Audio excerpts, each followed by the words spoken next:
Hi everyone, it's Claire here. I'm going to show you around the Edmodo page that we've set up for our peer working group. For those of you who weren't at the first peer working group meeting on the 25th of November, the group decided that we'd have an Edmodo page because it might have some applications for working with your own learners in the future. It's a site that's been set up to kind of replicate Facebook in the recognition that lots of people feel quite comfortable on this social networking site, but it's been designed for educational purposes. Now what we're going to be doing is working together as a peer working group, so it's not exactly designed for us, but it has the functionality to be able to post messages, share resources, give alerts and updates and a calendar. So everything that we need is in there, but there are some things like the ability to share assignments and do quizzes which we might not need to use during this year's programme. So you've all received an email invitation. If you haven't, then you need to let me know. And what will happen is you will have been taken to a page where you need to sign up for Edmodo if you haven't done so already. Now there are three options for signing up. One as a teacher, as a student or as a parent, and whilst technically I guess you're students in this group, if I've set it up as the teacher, I would suggest you sign up as a teacher. This means that if you want to set your own groups up in the future you can, and if you like, it gives you the options to do a lot more with the system than you can as a student. So what you do is to enter your email address here, create a password and then sign up for free. And you'll be prompted just to complete one more screen when you do that, and it's a screen where you have to choose the school that you work for.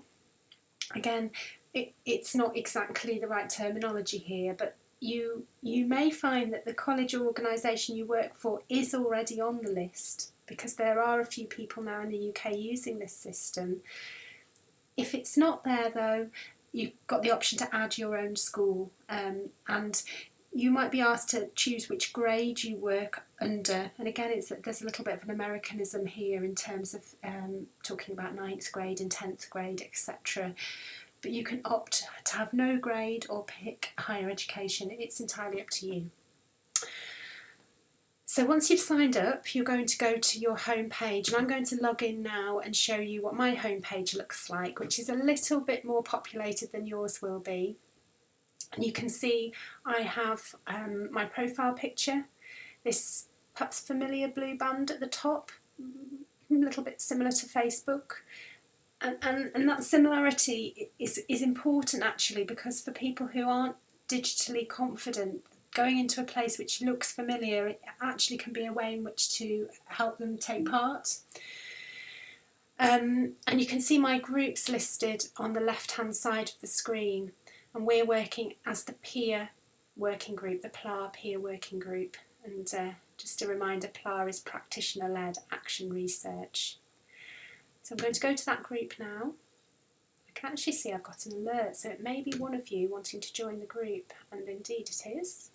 So I'm going to accept that. Hi Sarah, I'm going to accept your request. So just to familiarise you with the left hand side of the screen, now because I've set this group up, you can see here a little code. Now if I hadn't sent you an email request, I could have just said go and join Edmodo. You have an option to join a group on the left hand side of your page, and if you pop that code in it would bring you in. Now at any time I can lock the code, and I'm not going to do that because it's going to stop those of you who haven't signed up yet from joining, but that means that everybody who's in is in, and no one else could get that code. What I actually did was sent you a join URL, so you can see that came by email, and if you didn't get the email I'll just send that to you directly. If ever you want to create your own group, then you can see at the bottom here I can create a small group. Now that's inside our group at the moment, but from my main home page I have the option to add a group here, and I can either add a group, create a group or join a group. Just in case you haven't found yourself in the PLA group, on your home page, click join, as I was saying before, and enter that little code we looked at earlier. I'm not going to do that though, it's not necessary for me. So back to peer working group.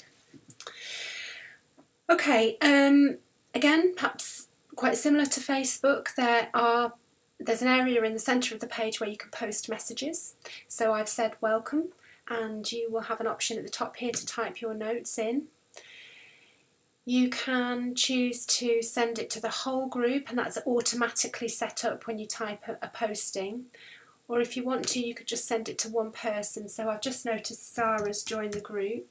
So I just type in Sarah's first name, and I have an option just to send you a message. You can attach files, hyperlinks. You can attach things from the library, which we'll look at in a moment. And you can schedule when you're going to send a message. And there are various other aspects which I might use and you can use too, so you can alert people that something's happening.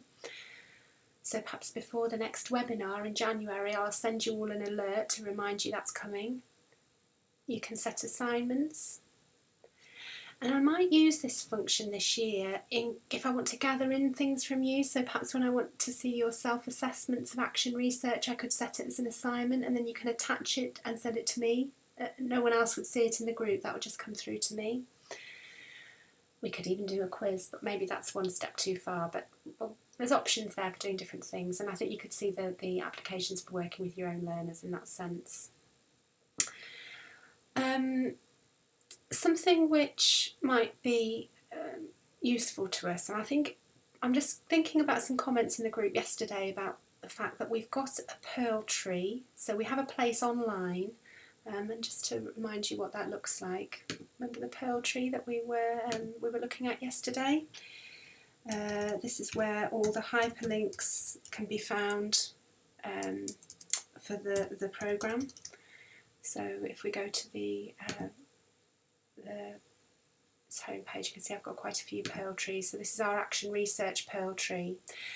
And I think it was you, Yvonne, who said, oh gosh, there's so much in there that it's almost, you don't know where to start. And I think that's true, you know. There are lots of different resources. So under, for example, practitioner research themes, which we looked at yesterday, if we were to go into the Maths and English Pearl, you can see, you know, there are several different 26 items there. Now, if we want to just select some, you know, to rationalise what you're looking at, and there's perhaps a really important thing to read, then we could add it to our library in Edmodo. So if I go to the library, you can see at the top left hand side here, there's a home button which will take you to your home page. There's an option to see progress, which is not really in relation to the work we're doing this year. This is if you were doing assignments. There's a little bit of a discover, so you can learn more about Edmodo. But the library here, if I go, you can see my library, which has got information from all different groups that I've set up over the years.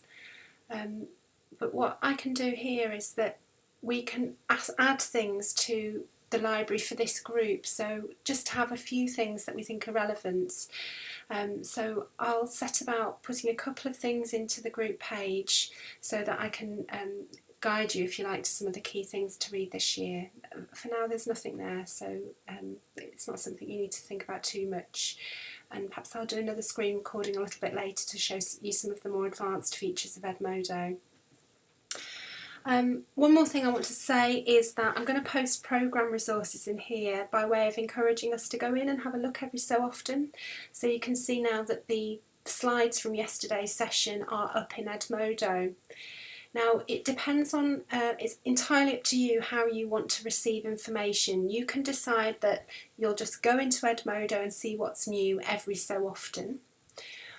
Or you could decide that you're going to have email alerts. So can you see here on the top right hand side of the screen, there's a drop down list. It'll be next to your portfolio picture if you've decided, your profile picture if you decided to add one. And you've got an option to change your settings.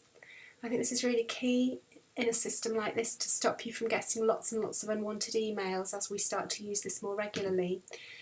So you can see here a place to add your profile picture, a little bit of information about yourself if you want to. And can you see here in email and text updates, the options that I've selected. So I want to know when there's a new alert. I'd like to know when there's been a direct message, and I'm actually going to see, I'm going to tick now when any of you have replied to messages, because I'd like to make sure I know what's going on. I'd like to know when there are any new group members. I'd like to know when anyone asks to join. And I'm going to just take off the connections request because that doesn't come through very often. So you can do exactly the same. You can either have alerts to your text or alerts to your email address. You can deselect all of these if you don't want to get any alerts at all and just choose to go in when you like. And then when you're happy with that, you can save your updates. So then I'm going to go back home.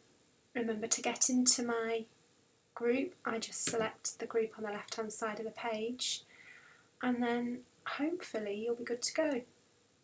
Okay, I look forward to seeing you in Edmodo, and I'll catch up with you all soon. Bye for now.